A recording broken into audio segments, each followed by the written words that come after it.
Welcome to episode 21 of the Milk Making Minutes. I'm your host, Lo. Today's story highlights the importance of support. We hear a story of comparisons and how awful breastfeeding can feel when professional support is non existent and when we face people in our lives who are not supportive of our breastfeeding journey. We also hear a story of what can happen with the same person when both professional and personal support fall into place. As you listen, think about the support you had or are going to have. Do you or did you need more? Is there someone you need to talk about breastfeeding to ensure they don't become a barrier? Do you need to hire a professional supporter? Enjoy this story of incredible frustration and incredible joy. Hi, Chelsea. Welcome to the Milk Making Minutes. I'm so glad you're here. Hi, me too. I'm excited to be here. So just start out by introducing your family. So my name is Chelsea, as you said. My husband is Reagan, and we have been lifelong friends. We started dating in college, and we have two beautiful little girls, a 4-year-old Sophia and a 1-year-old Penelope that we call Penny. Aw, that's so sweet. That's a sweet name. And when you say lifelong friends, meaning you knew each other before college? Oh, yes. In diapers. We knew each other. Oh, my goodness. That's amazing. Yeah. Okay, great. And you live in Florida? Is that right? Yes. We live in the Panhandle. We live in Pensacola. I could do a whole little advertisement for Pensacola. I'm obsessed. It's the best little city because we have great food and just enough nightlife, but it's not huge, not bad traffic. We've got stuff for families and kids, and I love the beach, so I'll never leave because we're right close to like the most beautiful, sandy white beaches, emerald water. Oh, that's amazing. Cool. So, before we get into your stories related to breastfeeding, what was your exposure to breastfeeding? So, thankfully, my best friend had 2 babies before me, actually. And she breastfed both of them, and they had lip ties and tongue ties, and she was very adamant. I don't even think she didn't have like a real lactation consultant come out, but she really, pushed through a lot of just pain and, was very absolute. She breastfed now all 3 of her babies for over a year each. Besides that, like no one in my family, I was adopted. So I was adopted as a baby. And so I have heard stories now of like that adopted moms can, breastfeed, but that was not the situation in 1990. And my mom is my adopted mom is of course my mom. So that's what I'll refer to her as, but she was not breastfed either. Her mom came from the sort of time period where doctors were saying that formula is actually better and like healthier than breast milk.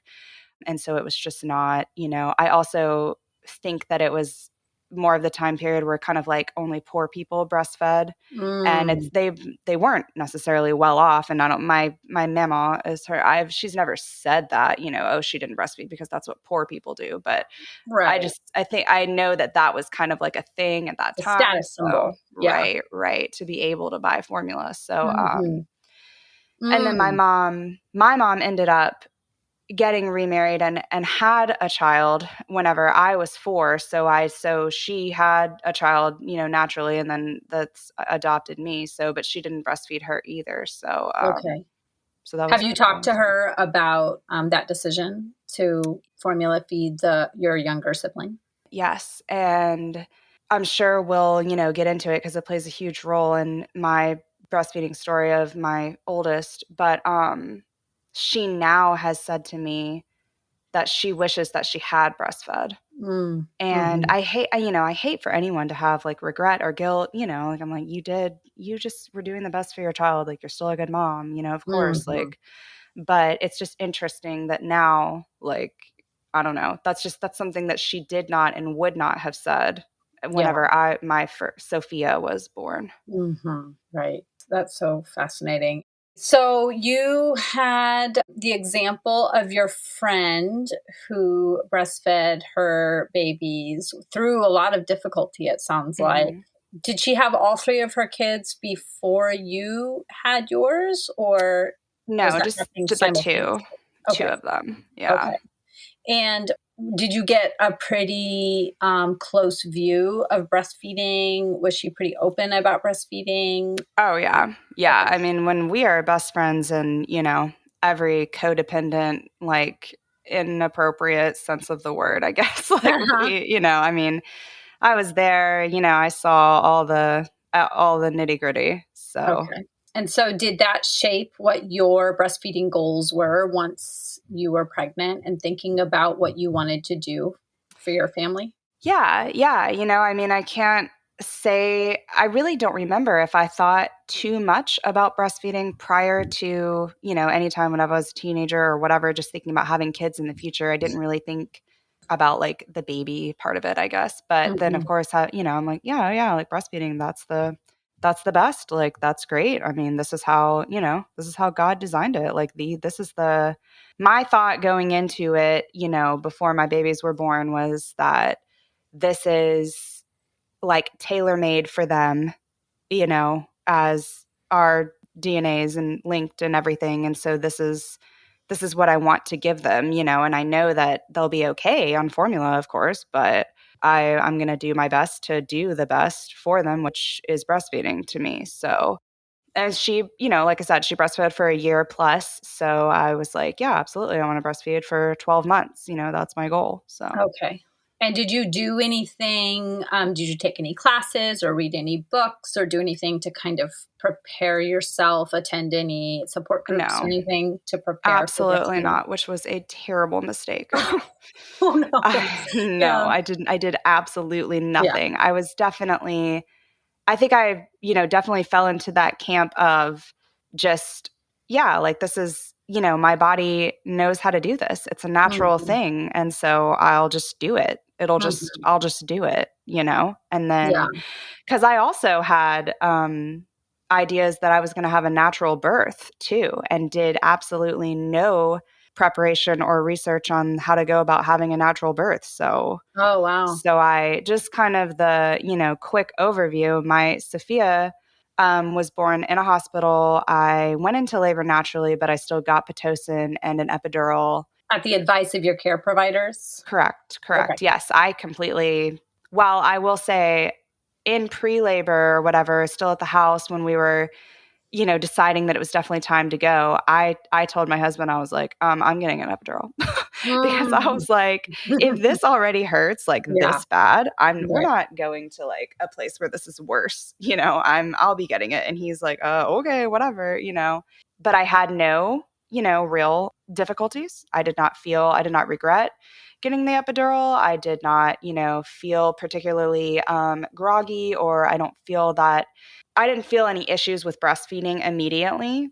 And so it's kind of funny that I ended up going, even though I had like a perfectly wonderful experience in the hospital setting and with everything that happened, I ended up giving birth to Penny 3 years later in a birthing center with a doula and two midwives. And Mm. that was so it's completely opposite experiences, but both beautiful and both wonderful. I'm so grateful that I did not have, traumatic birth experience. I asked Chelsea what compelled her to switch birth settings when she felt so good about her first experience. She explained that she had suffered from severe postpartum depression with Sophia. Because she was so fearful of experiencing this again, she was dreading another pregnancy, but also did not want to have only one child. She begrudgingly got pregnant again. They had moved an hour away from the hospital where she gave birth, and she was seeing a new provider as a result of changing hospitals. The whole time she was seeing this provider, she had an uneasy feeling, which was exacerbating her fears of postpartum depression. This is what happened next.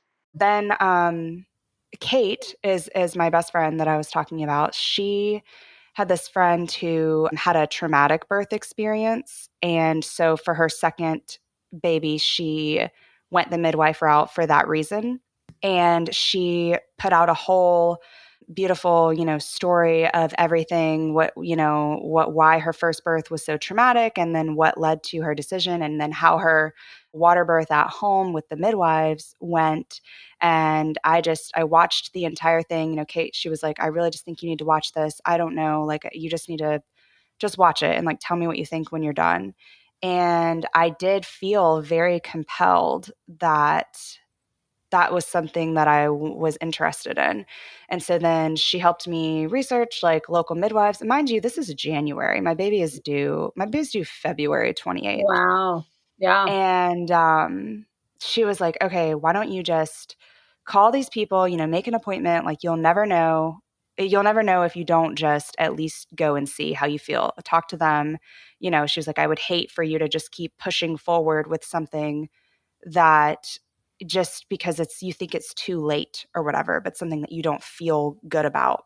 So I spoke to them on the phone to one of the midwives for maybe 30 minutes and like was making an appointment, making sure that it wasn't too late for me to get in with them. And I can't tell you the peace that I felt even just after 15 minutes of talking to this lady. I mean, she was like, okay, well, you and your husband can come by together and make this decision, and I was like, listen, I'm gonna tell you what, I'm doing this. I can't possibly express to you the peace that I feel right now. Like I'm not typically like a quick decision maker, not in this. I mean, I like to, take my time and evaluate and make a good decision. But I was like, I have felt nothing but unrest, and I am now at a full and complete peace over my entire body.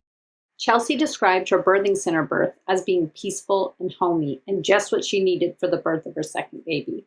She ultimately felt happy that she experienced birth in both the hospital setting with pain management and in a birth center setting. She did, however, have this to say about what she wished she had known about birth and breastfeeding before giving birth at the hospital. As you listen, think about how this relates to your own breastfeeding experiences and what you did or did not do to prepare, or what you would like to do if you are preparing to breastfeed currently. We did take a birthing class at the hospital that was taught by an amazing nurse who had also practiced midwifery in the Navy setting. But I still just, I did not know enough about giving birth. I really didn't. How much I learned prior to giving birth to Penny, is just such a stark difference. So there was just so much that I didn't know. I was just completely, relying on the nursing staff to just tell me, what to do. And I just was like, yeah, okay, whatever. I should do this. You think I should do this? Okay, I'll do it. Like, and I don't think that it was their fault, but I will say that I learned things about side effects of the epidural after. And I thought, I'm like, was I really even, did it given informed consent to receive that epidural? We know that what happens during birth and directly after has an impact on breastfeeding outcomes. So I wanted to know what happened immediately after the birth of each baby and asked Chelsea to compare her experiences. During her hospital birth, she pushed for 3 hours, and this is what happened next. As you listen, think about your immediate post-birth experiences. Was it what you had hoped for? Was the atmosphere cozy? Did it feel like you were calling the shots or someone else? Think about what impact this might have had on your immediate breastfeeding experience, but also on the following weeks and months of breastfeeding. They did lay her on my chest, without cleaning her or anything. They gave her to me immediately, which was just, beautiful. I'm sobbing, was already sobbing.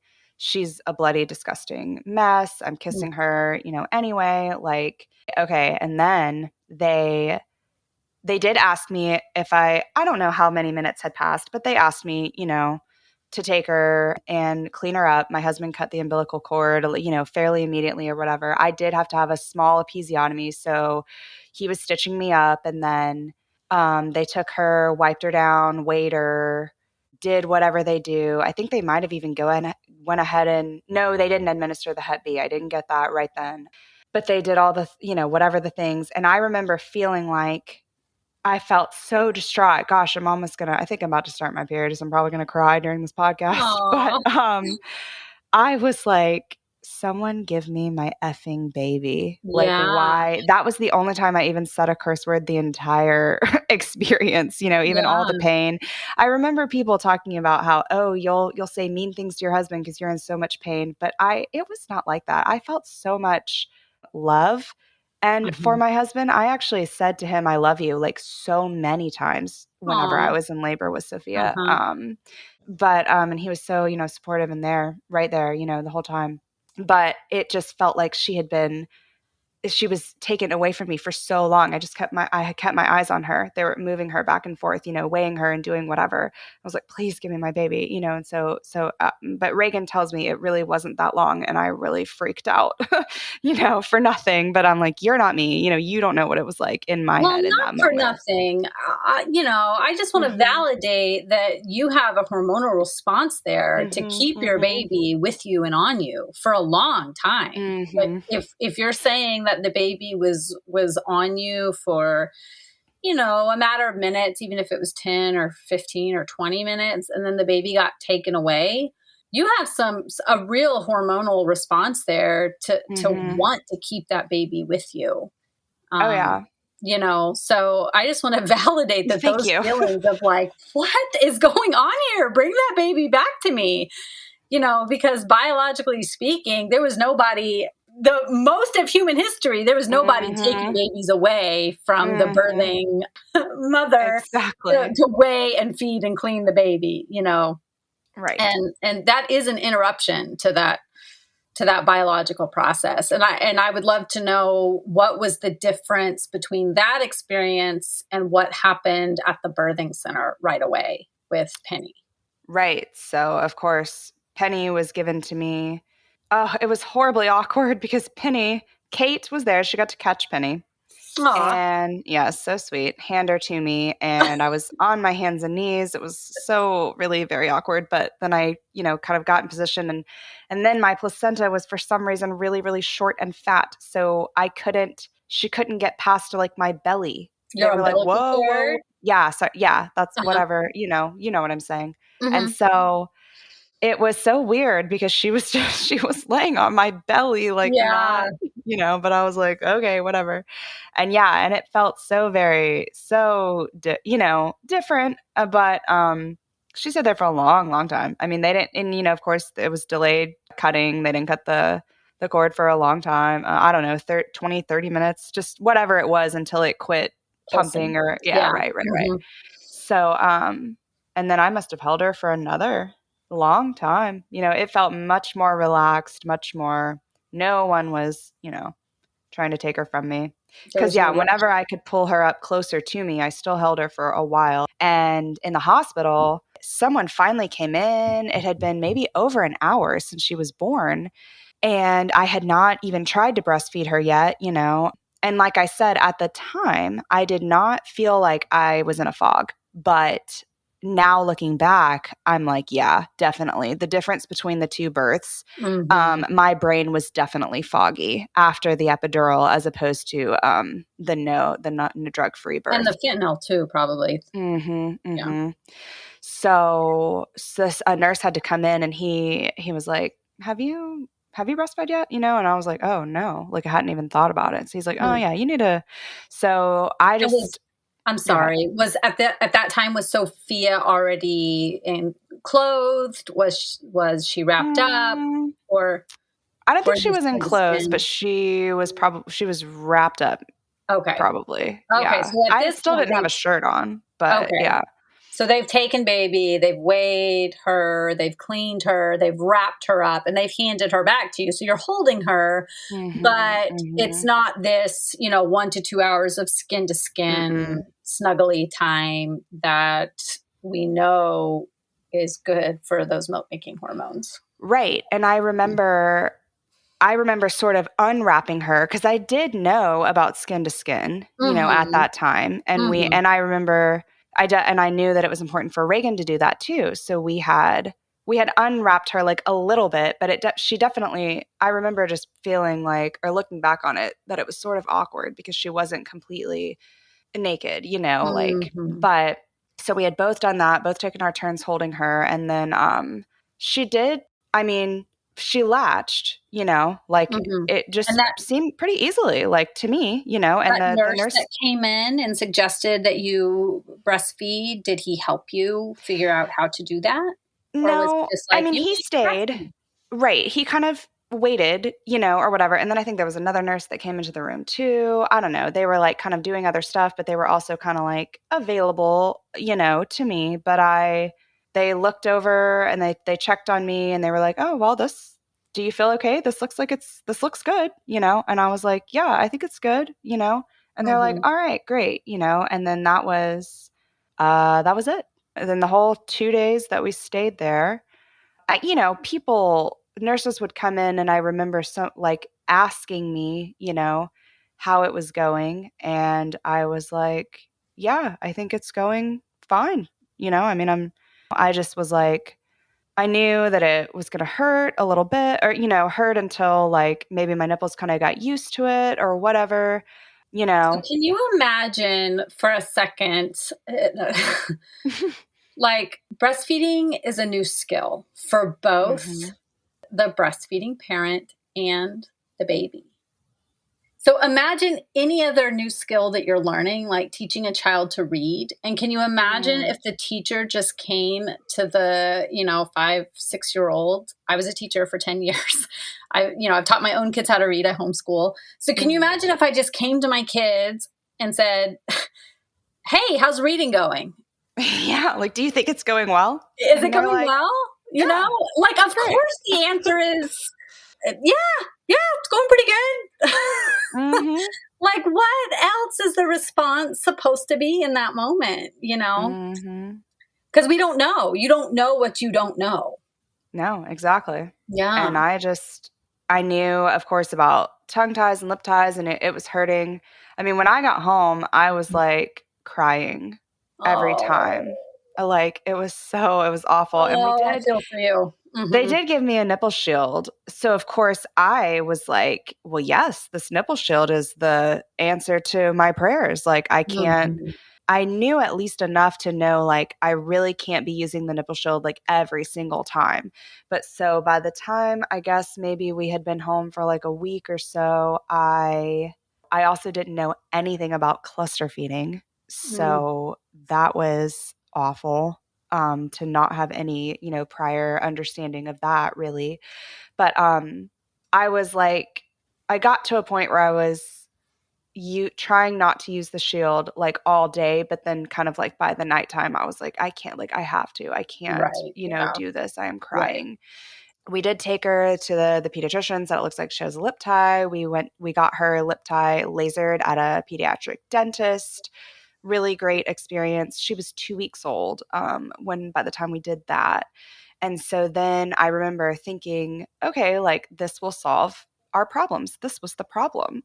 like, Who handed you the nipple shield? Was that a nurse? And I did know about nipple shields from someone who a friend that I had. I did kind of forget about that years and years before I ever had kids. I remember one friend who told me that, and she had a baby, and the nurse gave her a nipple shield, and then she was having supply issues later, and then Mhm. was told like, no, you're not supposed to use the nipple shield, like 24/7, like whatever. And so Well, what else she are you supposed to do if somebody hands you a nipple shield with no right. further instruction? No instruction, exactly. And Right. so I did have that one like tucked away, little story. So I knew about nipple shields, and I knew that like the nurses at the hospital would give me one, but I also knew, okay, be careful, like don't overuse it because that's also a problem. I started the Milk Making Minutes because I'm passionate about supporting breastfeeding people. But more importantly, I knew that hearing real people tell real stories would benefit both the storytellers and the listeners. I had this idea for 3 years before I launched. I asked so many people how I should begin, and Anchor came up repeatedly as the easiest way to launch a podcast. And I have not been disappointed. If you are passionate about a topic and have wanted to start a podcast, you can use Anchor to record and distribute your podcast.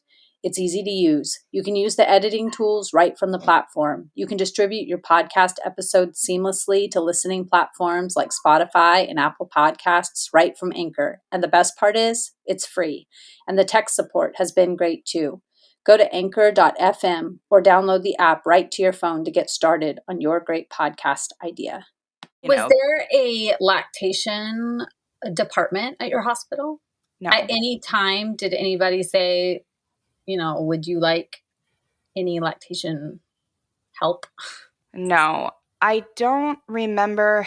I feel like they probably said, just like in general, there are lactation consultants around if you want to call one or just talk to your pediatrician and, numbers or anything. Okay. No. And so then when you went to the pediatrician, it was the pediatrician that identified the lip tie?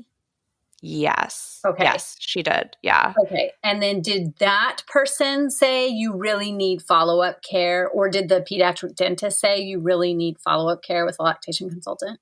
No, not in that way. They brought it up and said that it was a thing. Yeah, I will say I do remember my pediatrician kind of talk, and my fear was the cost. And I remember, and this is just so, I hate, in some ways I really hate talking about this, only because like I have regrets, of course, but we just did not have, the money. And it's like, I didn't even go and find out how much it cost though.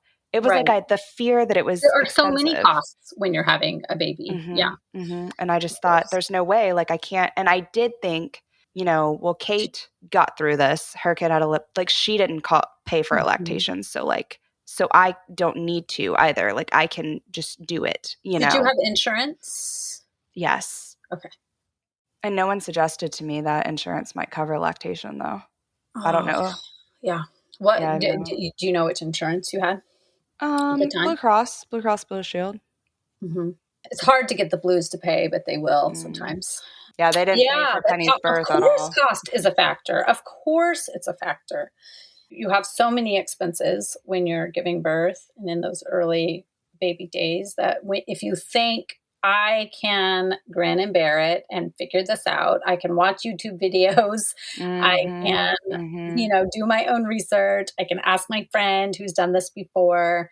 Right. Then you think, this is a place where I can cut costs. And so then I just became an information overload. I was, unable to sleep at night anyway. I'm up at night in the chair feeding her on my phone, scrolling through way too many like Facebook breastfeeding groups, just reading like horror stories, questions, people's advice, to other people. All of this just so much. My brain, I was just trying to like consume like all of the, and I just, my mother-in-law was very supportive. She was so very sweet. Sophia did not get back up to birth weight at 2 weeks. And then she was not back up to birth weight at 3 weeks. And so at this point, yes, they're like wanting me to do lactation. They wanted me to feed her like formula through a syringe. I don't know. Like I can't even remember all the things they told me to do. And I just didn't. I don't know. I just didn't do the things that they told me to do. If she had been like cluster feeding all day or something, like if I had felt like I had been feeding her just nonstop for 6 hours, then I would have Reagan give her like a bottle. And I was using the Haka, so I had a little bit of expressed milk, but we also had some formula samples. And so she would get a bottle of formulas at night so that I could take a break. And where did you get those samples from? In the mail, I think. Okay. Like my husband went back to work after 1 week, and my mother-in-law had made me some lactation cookies. She went with me to the appointment at the 3-week appointment where Sophia was still not up to birth weight. And I just like cried and cried and cried. I could not stop crying, and it's interesting. Like, gosh, Penny wasn't back up to birth weight either. I had a lactation consultant come out to our house every day. Like I called her 2 days after Penny was born. She was amazing. She was very inexpensive, a beautiful soul. Like I have like recommended her to everyone in this area. She's been doing lactation consultant for like decades. And she came over and did weighted feeds and everything with Penny. But still Penny wasn't up to birth weight. And I was not stressed. I was like, it's okay. Yeah. Because you know what? At 4 weeks, Sophia had like doubled her birth weight or something, like something crazy, and she was like, and the thing is, she was fine. Like the whole time she was fine. She had wet diapers, poopy diapers, like her coloring was fine. Her, like attitude or whatever, was fine.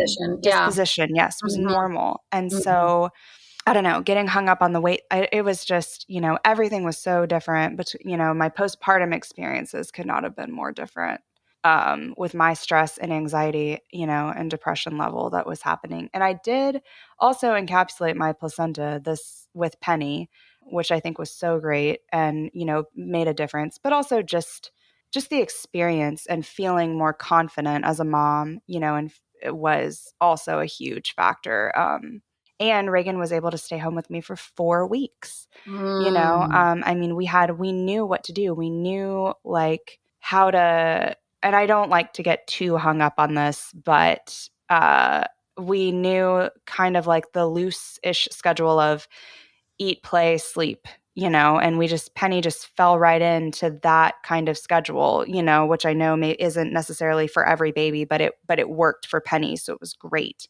That never happened with Sophia, and it was okay, but I was so unprepared. I remember laying in bed at some point, gosh, within those first couple of months, and I heard her crying, I guess. Maybe Reagan got up to go get her. And I said, I have made a terrible mistake.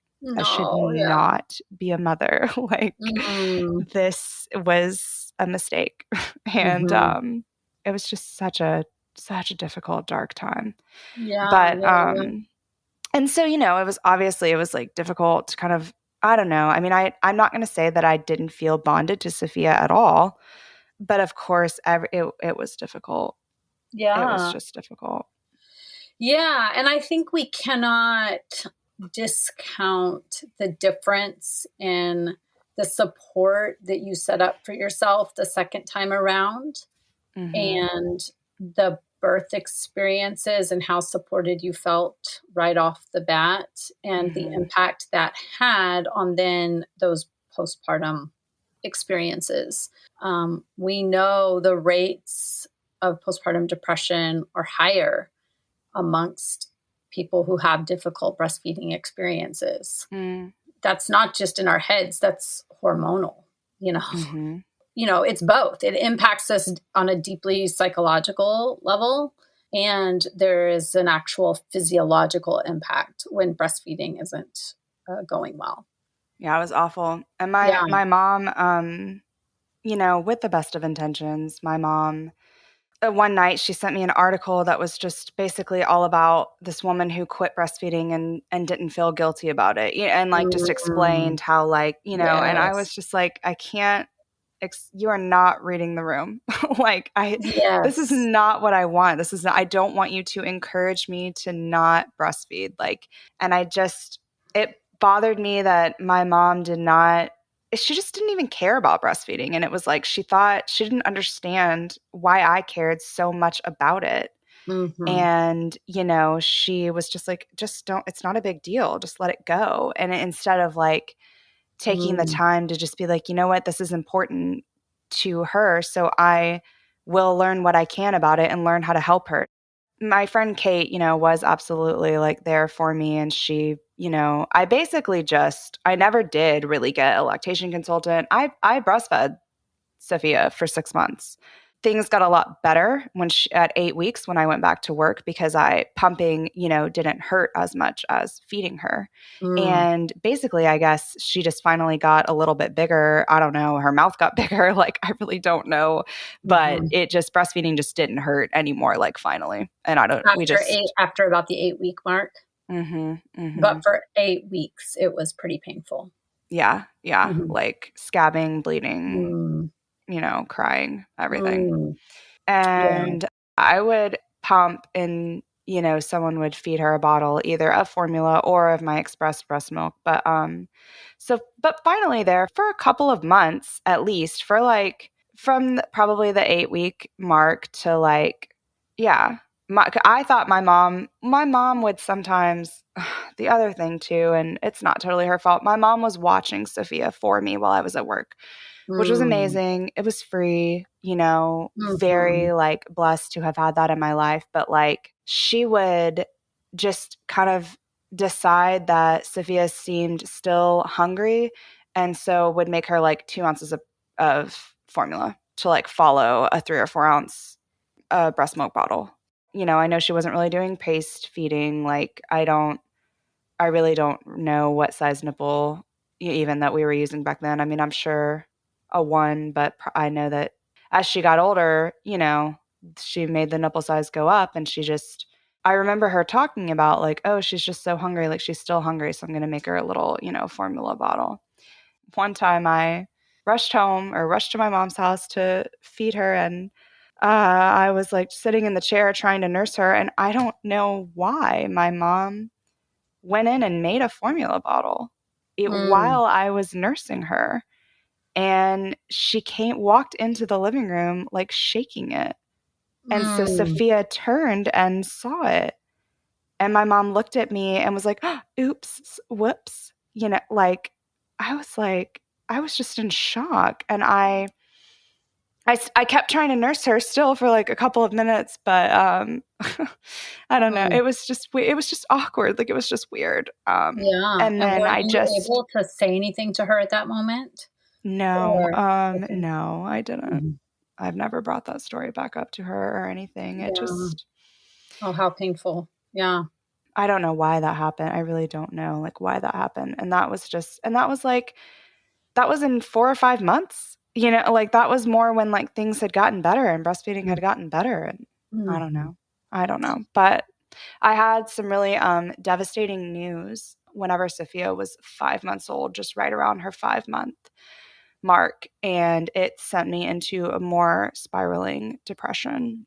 I was just spiraling. And and then things got worse. And then they kind of got better with just pumping like my output and stuff. And then, of course, that's depressing also to like not pump a lot because you just think, oh, this is like not working. And then I got food poisoning. And in fact, it was my day off. So I was keeping Sophia, and I had called Reagan. He had to leave work and come back home. And he came home to me sitting in the chair in Sophia's room, like trying to nurse her while vomiting into a, bucket. Yeah. And he just, took her. He was like, no, like, this is okay. Like, she's going to be okay. We have to take care of you. And I just slept on the couch, woke up, threw up, slept, for the next like 8 hours. And he just fed her, whatever formula / frozen milk we had. And I basically kind of felt like that was the nail in the coffin. Of course, looking back, I think I know that I could have like recovered and kept breastfeeding, because at that point she was, almost 6 months old. But it felt like time, to just sort of let breastfeeding go and focus on the other issue that was happening in my life that now like required a lot of putting broken pieces back together sort of situation. So we quit breastfeeding at 6 months. I kind of just quit pumping at work. Well, then I would like, I would be up all night dealing with this other issue, and I would just go to work exhausted and left my pump at home. Just things like that. So it was just, and I feel okay about it. I mean, I got to breastfeed Penny for over a year. I mean, she's like still kind of once a week-ish breastfeeding. But I feel good. The past is past. Like I can't sit here and have these like regrets or, I feel good that I got to breastfeed her for 6 months. She had a few more bags of frozen milk even to like finish out kind of the month of July. She was born mid-January. So, but that was how it ended, which was kind of sad. But I have made peace with it anyway. So of course. And I think I hear time and time again in these stories that our mental health has to take precedence. Yeah, absolutely. Yeah. And I'm so sorry that you were faced with that. Before I forget, I do want to kind of redeem my mom, in this story that she, first of all, she watched some daytime talk show where Marie Osmond like kind of laid out her really severe postpartum depression. And after watching that, my mom called me and like kind of told me the whole thing and just wanted me to know that she like was so sorry that I went through that and that she really did not like realize how bad, postpartum depression could be. And that I was pregnant. I think pregnant with Penny. And that she just wanted me to know that she was going to be there, for me and like whatever, I needed and whatever happened, after Penny was born, and that she wanted to make sure, that I did not have, as difficult of an experience.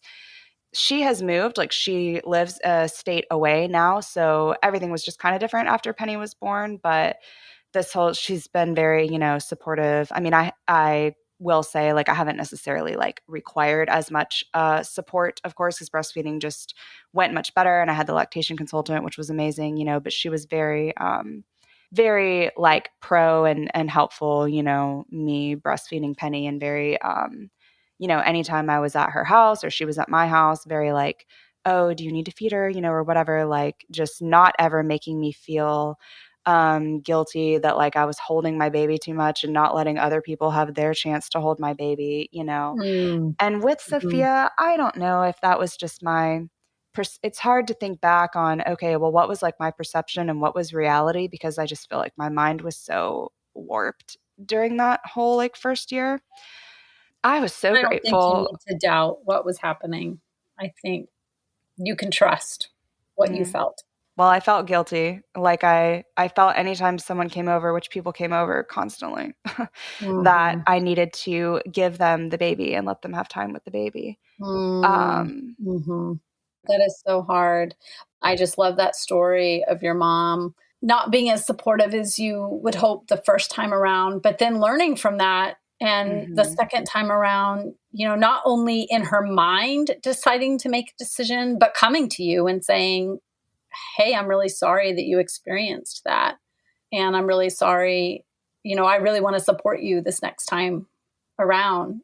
That's all we can hope for in our relationships with our parents and in our relationships as parents, that when there's something that goes wrong, that we can make that repair and do right the next time. That's really a beautiful story of, someone changing course, It is. Yeah. I really am so proud of her for that too. After listening to this beautiful change of support and perspective from Chelsea's mom, I encourage you to reflect on experiences like this when someone around you was not supportive of your breastfeeding journey. Do you need to validate your own experience of frustration?